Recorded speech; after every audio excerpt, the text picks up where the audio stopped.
আজকের গুরুত্বপূর্ণ আঞ্চলিক সংবাদে সবাইকে জানাই স্বাগতম। আজকের সন্ধ্যার বিশেষ খবর হলো, দলে অসন্তোষ, অঙ্ক মেলাতে মন্ত্রিসভার সম্প্রসারণ পিছলেন মুখ্যমন্ত্রী, রাজ্যসভা ভোট, বিধানসভা উপনির্বাচনের পরেই রদবদল। কথা ছিল 15 আগস্টের আগেই মন্ত্রিসভা ঢেলে সাজাবেন মুখ্যমন্ত্রী, সেই অনুযায়ী ঘোষণাও করে দেন তিনি। কিন্তু পরিস্থিতির চাপেই সম্ভবত স্বাধীনতা দিবসের আগে মন্ত্রিসভায় রদবদল করতে চাইছেন না। আসন্ন রাজ্যসভার নির্বাচন, বিধানসভার 5 কেন্দ্রে উপনির্বাচনের পর কোনো এক সময় মন্ত্রিসভা সম্প্রসারণ করার কথা সোমবার বলেছেন মুখ্যমন্ত্রী। কিন্তু হঠাৎ করে আগের সিদ্ধান্ত থেকে সরে আসার কারণ বর্ণনা করেন তিনি। মন্ত্রিসভা সম্প্রসারণের বিষয়টি পুরোপুরি মুখ্যমন্ত্রীর এখতিয়ারভুক্ত বিষয়। তিনি যাকে মনে করবেন মন্ত্রিসভায় স্থান দেবেন, যখন মনে হয় মন্ত্রিসভায় রদবদল করবেন। কিন্তু রাজ্য মন্ত্রিসভায় এখন 4টি শূন্য পদ রয়েছে, ফলে 4 জন বিধায়ককে মন্ত্রিসভায় নেওয়ার সুযোগ রয়েছে মুখ্যমন্ত্রীর কাছে।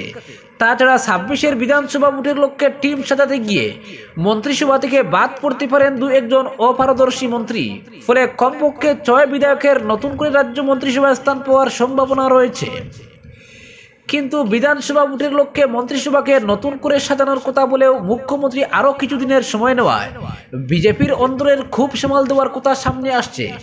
প্রথমত রাজ্যসভায় 2টি আসনের টিকিট বন্টন, তারপর উপনির্বাচনে 3 কেন্দ্রের প্রার্থী বাছতে গিয়ে মতানৈক্য সৃষ্টি হতে পারে দলে। ফলে প্রার্থী বাছাইয়ের প্রক্রিয়া আগে সেরে নিতে চাইছেন তিনি। তাছাড়া পল্লব লোচন দাসকে মন্ত্রিসভায় নেওয়ার খবর রয়েছে বিজেপির অন্তরে, সেই লক্ষ্যে বিহালিতে প্রার্থী করা হতে পারে পল্লবকে। তাই উপনির্বাচনের ফলাফল ঘোষণা করা অবধি অপেক্ষা করতে চাইছেন মুখ্যমন্ত্রী। তার উপর বিজেপির অভ্যন্তরে খুব অসন্তোষের এক বাতাবরণ বিরাজ করছে। বরিষ্ঠ পুরনো নেতাদের গুরুত্ব না দেওয়ার গুরুতর অভিযোগ রয়েছে। সেই ক্ষোভ থেকেই দল ছেড়েছেন অশোক শর্মা, দিলীপ মোরান, যুধিষ্ঠির গগৈ, ববেন মোহন। রাজ্যের স্থানে স্থানে পুরনো নেতাদের নিয়ে বৈঠক করে এক প্রকার বিদ্রোহের পথে হাঁটছেন রাজেন গুহাইয়ের মতো পুরনো নেতারা। তাছাড়া উজানে আহোম জনগোষ্ঠীর লোকরা যে বিজেপির উপর ক্ষুব্ধ, জোরহাটে লোকসভা ভোটের ফলে সেটা স্পষ্ট হয়েছে। তাই 26-এর ভোটের লক্ষ্যে আহোম জনগোষ্ঠী উপজাতি গোষ্ঠীকে সন্তুষ্ট করার মতো পদক্ষেপ নিতে হবে বিজেপিকে। ফলে সবকিছু সামাল দিয়ে মন্ত্রিসভা সম্প্রসারণ করবেন মুখ্যমন্ত্রী। রাজ্যসভা নির্বাচন, উপনির্বাচনের টিকিট বন্টনের মাধ্যমে জাতি জনগোষ্ঠীর সমীকরণ কিছুটা মিলিয়ে নেওয়া সম্ভব হবে। তারপর প্রদেশ বিজেপির সভাপতি পদে পরিবর্তন এবং মন্ত্রিসভার সম্প্রসারণের মাধ্যমে বাকিটা পুষিয়ে নেবেন। তাই 15 আগস্টের সময়সীমা থেকে পিছিয়ে রাজ্যসভা ও উপনির্বাচনের পর মন্ত্রিসভার সম্প্রসারণ করার কথা বলেছেন মুখ্যমন্ত্রী। সেপ্টেম্বরের গোড়ায় রয়েছে রাজ্যসভার 2টি ফাঁকা আসনে ভোট, কিন্তু উপনির্বাচনের নির্ঘণ্ট এখনও প্রকাশ করেনি নির্বাচন কমিশন। সেপ্টেম্বরের শেষে উপনির্বাচনের সম্ভাবনা রয়েছে। তাই অন্তত 1.5 মাস চেয়ে পিছল মন্ত্রিসভার সম্প্রসারণ, সেটা বলার অপেক্ষা রাখে না। অপরদিকে আগামী 20 আগস্ট মুখ্যমন্ত্রী ডক্টর হিমন্ত বিশ্ব শর্মা বরাক সফরের প্রথম দিন হাইলাকান্দি আসবেন। হাইলাকান্দির নতুন আবর্ত ভবনের ভূমি পূজন অনুষ্ঠানে অংশগ্রহণ করবেন তিনি। তাছাড়া জেলা প্রশাসনের শীর্ষ আধিকারিকদের সঙ্গে এক পর্যালোচনা সভায়ও মিলিত হবেন মুখ্যমন্ত্রী শর্মা। হাইলাকান্দি বিজেপি কার্যালয়ে আয়োজিত কর্মী সম্মেলনেও মুখ্যমন্ত্রীর ভাষণ দেওয়ার কথা রয়েছে। এদিকে স্বাধীনতা দিবস আয়োজনের তোড়জোড়ের মধ্যে হাইলাকান্দি জেলা প্রশাসন মুখ্যমন্ত্রীর আগমনকে কেন্দ্র করে নতুনভাবে প্রস্তুতি শুরু করেছে। 12 কোটি টাকা নির্মিত হতে চলা আবর্ত ভবনের শিলান্যাস ও ভূমি পূজার অনুষ্ঠানে অংশগ্রহণ করতে মুখ্যমন্ত্রী মূলত হাইলাকান্দি আসছেন। তাই পুরনো আবর্ত ভবনের চারপাশ নতুন করে সাজানোর কাজ বর্তমানে শুরু হয়েছে। রিভিউ মিটিংয়ের জন্য জেলা শাসক কার্যালয়ের সভাকক্ষ সাজিয়ে তোলা হবে। এদিকে মুখ্যমন্ত্রীর আগমনকে কেন্দ্র করে হাইলাকান্দি বিজেপির তরফ থেকে প্রাথমিক প্রস্তুতি আজ থেকে শুরু হয়েছে। জেলা বিজেপি সভাপতি স্বপন জানান, মুখ্যমন্ত্রীর সফর এক প্রকার চূড়ান্ত, তবে বিশেষ কোনো কারণে এই সফর পিছিয়ে যাওয়ার সম্ভাবনা উড়িয়ে দেওয়া যায় না। অপরদিকে 78তম স্বাধীনতা দিবস উদযাপন উপলক্ষে আজ থেকে 15 আগস্ট পর্যন্ত কাছাড় জেলার সব কেন্দ্র ও রাজ্য সরকারের অফিসগুলোতে একজন 4র্থ শ্রেণীর কর্মচারীকে অফিসে রাখার জন্য কাছাড় জেলা প্রশাসনের পক্ষ থেকে অনুরোধ জানানো হয়েছে। কার্যালয়গুলিতে জাতীয় পতাকা উত্তোলন কর্মসূচি শেষ না হওয়া পর্যন্ত এবং স্বাধীনতা দিবস উদযাপনের সময় কোনো হেডকোয়ার্টার ছুটি নেই বলে কাছাড় জেলা প্রশাসন এক নির্দেশে জানিয়েছেন। অপরদিকে র্যাঙ্কিংয়ে উত্তর পূর্বের সেরা শিলচর এনআইটি, এখনও 100-র বাইরে আসাম বিশ্ববিদ্যালয়। কেন্দ্র সরকারের শিক্ষা বিভাগের তরফে প্রতি বছর সারা দেশের শিক্ষা প্রতিষ্ঠানের যোগ্যতা অনুযায়ী একটি র্যাঙ্কিং ঘোষণা করা হয়। যার নাম ন্যাশনাল ইনস্টিটিউট র্যাঙ্কিং ফ্রেমওয়ার্ক। সোমবার কেন্দ্র সরকারের তরফে 2024 সালের তালিকা ঘোষণা করা হয়েছে এবং এতে দেশের এনআইটির র্যাঙ্কিংয়ে উত্তর পূর্বের সেরা জায়গা দখল করে নিয়েছে শিলচর এনআইটি। সার্বিকভাবে দেশের সেরা তালিকায় 92 নম্বর স্থানে রয়েছে এই শিক্ষা প্রতিষ্ঠান। এদিকে আসাম বিশ্ববিদ্যালয় এবারও সেরা 100-র বাইরেই রয়েছে। কেন্দ্রীয় শিক্ষামন্ত্রী ধর্মেন্দ্র প্রধান দিল্লিতে এক অনুষ্ঠানে এবছরের NIRF এর র্যাঙ্কিংয়ের তালিকা ঘোষণা করেন। সার্বিকভাবে এবছরের সেরা বিশ্ববিদ্যালয় হচ্ছে IIT মাদ্রাজ, দ্বিতীয় স্থানে রয়েছে IIT বেঙ্গালুর এবং তৃতীয় স্থানে IIT বোম্বে। এই তালিকায় 57 নম্বর স্থানে রয়েছে গুয়াহাটি বিশ্ববিদ্যালয় এবং 92 নম্বর স্থানে রয়েছে শিলচরের NIT। সেরা বিশ্ববিদ্যালয়ের তালিকায় প্রথম স্থানে রয়েছে বেঙ্গালুরের ইন্ডিয়ান ইনস্টিটিউট অফ সায়েন্স, দ্বিতীয় স্থানে দিল্লির জওহরলাল নেহরু বিশ্ববিদ্যালয় এবং তৃতীয় স্থানে জামিয়া মিলিয়া ইসলামিয়া। এই তালিকায় 40 নম্বর স্থানে রয়েছে আসামের গৌহাটি বিশ্ববিদ্যালয়, 69 নম্বর স্থানে রয়েছে তেজপুর বিশ্ববিদ্যালয় এবং 77 নম্বর স্থানে রয়েছে মিজোরাম বিশ্ববিদ্যালয়। দেশের সেরা NIT তালিকায় গত বছর শিলচর NITর র্যাঙ্ক ছিল 8 নম্বর। এবছর এটি এক ধাপ এগিয়ে 7 নম্বরে উঠে এসেছে। গত এক বছর এই প্রতিষ্ঠানের ছাত্রের আত্মহত্যা থেকে শুরু করে প্রতিবাদ ইত্যাদি সমস্যা দেখা দিয়েছিল, কিন্তু এরপরেও শিক্ষার পরিবেশকে স্বাভাবিক রাখতে সক্ষম হয়েছে শিলচর NIT। ইঞ্জিনিয়ারিং কলেজের তালিকায় 2022 সালে এই প্রতিষ্ঠান 38 নম্বরে ছিল, তবে পরের বছর এটি নেমে আসে 40 নম্বরে। এবারও তাদের র্যাঙ্ক 40 নম্বরেই রয়েছে।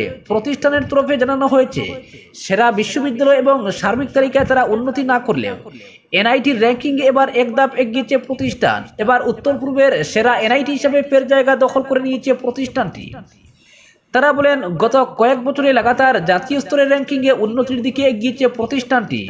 এমনকি টাইম ম্যাগাজিনের সেরা 1000-এর তালিকায় পরপর দুবার স্থান পেয়েছে শিলচর NIT। নানান অসুবিধার মধ্যে পড়াশোনার পরিবেশ অক্ষুণ্ণ রাখা সম্ভব হয়েছে। আমরা আশাবাদী আগামী বছর র্যাঙ্কিংয়ে আমাদের প্রতিষ্ঠান আরও এগিয়ে যাবে। শিক্ষামন্ত্রী রনোজ পেগু রাজ্যের অন্যান্য প্রতিষ্ঠানের সঙ্গে শিলচর NITর কৃতিত্বকে সাধুবাদ জানিয়েছেন। সামাজিক মাধ্যম X-এ তিনি লেখেন, জাতীয় স্তরের র্যাঙ্কিংয়ে ভালো জায়গা অর্জন করায় শিলচর NIT কর্তৃপক্ষকে সাধুবাদ জানাই। তিনি রাজ্যের অন্যান্য যেগুলো প্রতিষ্ঠান এই তালিকায় ভালো জায়গা করে নিয়েছে তাদের কথা উল্লেখ করেও টুইট করেন। বরাক উপত্যকার দুটি কেন্দ্রীয় বিশ্ববিদ্যালয়ের মধ্যে শিলচর NIT জাতীয় স্তরের র্যাঙ্কিংয়ে ক্রমশ উন্নতি করলেও আসাম বিশ্ববিদ্যালয় এই ধারা বজায় রাখতে পারেনি। গত 5 বছরের NIRF র্যাঙ্কিংয়ে টানা সেরা 100-র বাইরে থেকেছে এই বিশ্ববিদ্যালয়। গত বছর তাদের স্থান হয়েছিল 150 থেকে 200-র মধ্যে। এবার কিছুটা উন্নতি করে 100 থেকে 150-এর মধ্যে জায়গা করতে সমর্থ হয়েছে আসাম বিশ্ববিদ্যালয়। তবে অতীতে টানা সেরা 100 ছিল এই প্রতিষ্ঠানটি। যদিও বিশ্ববিদ্যালয় কর্তৃপক্ষ 150-এর তালিকায় প্রবেশ করাকে উন্নতি হিসেবে গণ্য করেছে, তারা জানিয়েছেন নানা প্রতিকূলতা কাটিয়ে ধীরে ধীরে উন্নতির দিকে এগিয়ে যাচ্ছে বিশ্ববিদ্যালয়টি এবং আগামীতে এটি ফের সেরা 100-র তালিকায় স্থান পাবে। এদিকে শিলচর মেডিকেল কলেজ হাসপাতাল এবার এই র্যাঙ্কিংয়ে অংশ নিলেও তারা এবছর কোনো তালিকায় স্থান পায়নি। আইজলের মিজোরাম বিশ্ববিদ্যালয় গত কয়েক বছর ধরে টানা জাতীয় স্তরের র্যাঙ্কিংয়ে ভালো জায়গায় রয়েছে এবং এবারও তারা সেরা বিশ্ববিদ্যালয়ের তালিকায় 77 নম্বর স্থান পেয়েছে। অপরদিকে আসাম বিধানসভা সচিবালয়ের পরিকাঠামো উন্নয়নে এক নতুন দিকের সূচনা হলো। বিধানসভা চত্বরে বিধায়ক আবাসে কুইন পার্ক, বিধানসভা লাইভ স্টুডিও, বিধানসভা ভবনের মূল সভাকক্ষের উদ্বোধন করলেন মুখ্যমন্ত্রী হিমন্ত। বিধানসভা সচিবালয় চত্বরের গোপীনাথ বরদলৈ ভবনে বিধানসভা লাইভ স্টুডিও উদ্বোধন করে মুখ্যমন্ত্রী বলেন, আসাম বিধানসভায় বিধায়করা বিভিন্ন সমস্যা নিয়ে আলোচনায় অংশ নেন, বিভিন্ন প্রকল্প, বিল ইত্যাদি নিয়ে আলোচনা হয়, কিন্তু মেইন স্ট্রিমের মিডিয়ার কাছে দিনের হেডলাইন গুরুত্ব হয়ে উঠায়। অনেক সময় বিধানসভার বহু গুরুত্বপূর্ণ বিষয় স্থান পায় না। বিধানসভা লাইভে বিধানসভার বিভিন্ন গুরুত্বপূর্ণ সমস্যা স্থান লাভ করবে এবং জনগণের কাছেও বিধানসভার বিভিন্ন তথ্য পৌঁছে দেওয়ার কাজ করবে। এছাড়াও বিধানসভার নিজস্ব পোর্টাল গবেষকদের কাছেও যথেষ্ট গুরুত্বপূর্ণ হয়ে উঠবে। তিনি বলেন, বিধানসভা লাইভে বিধানসভার কার্যবিবরণী ছাড়াও বিভিন্ন গুরুত্বপূর্ণ বিতর্ক স্থান পাবে, যা জনগণের জানতে সুবিধা হবে। সমসাময়িক ঘটনাক্রম ছাড়াও বিধানসভার পূর্বের বিভিন্ন গুরুত্বপূর্ণ বিতর্কের যেসব ফুটেজ সংরক্ষিত রাখা হয়েছে তাও সময়ে সময়ে তুলে ধরা হবে। তিনি আরও বলেন, বিধানসভা হচ্ছে জনগণের প্রতিনিধি। বিধানসভায় বিভিন্ন সমস্যা নিয়ে যেভাবে চর্চার প্রয়োজন তা হয়ে ওঠেনি বিভিন্ন কার্যক্রমণিকার জন্য, যার ফলে বিভিন্ন বিল সম্পর্কে খুঁটিনাটি জনগণ জানতে পারেন না। সেক্ষেত্রে বিধানসভা লাইভ জনগণের একটি মঞ্চ হয়ে উঠবে বলেও আশা প্রকাশ করেন মুখ্যমন্ত্রী। একাধিক প্রকল্পের সঙ্গে মুখ্যমন্ত্রী শর্মা এদিন ন্যাশনাল বিধানসভা অ্যাপের আনুষ্ঠানিক সূচনা করেন। তিনি বলেন, ন্যাশনাল বিধানসভা অ্যাপ ডাউনলোড করা হলে সংসদের কার্যবিবরণী সহ বিভিন্ন রাজ্যে বিধানসভার কার্যবিবরণী বিভিন্ন ইস্যু নিয়ে বিতর্কে কোনো একটি স্থানে বসেই প্রত্যক্ষ করতে পারবেন। ন্যাশনাল ই বিধানসভা অ্যাপে সংসদ সহ বিভিন্ন রাজ্যের বিধানসভার কার্যবিবরণী মিলবে বলে জানান মুখ্যমন্ত্রী। মুখ্যমন্ত্রী বলেন, পরবর্তী সময়ে বিধানসভা চত্বরে একটি গেস্ট হাউস, প্রত্যেক বিধায়কের জন্য কার্যালয়, ইউটিলিটি ব্লক, ক্যান্টিন সহ একটি সুপার মার্কেটেরও পরিকল্পনা রয়েছে সরকারের।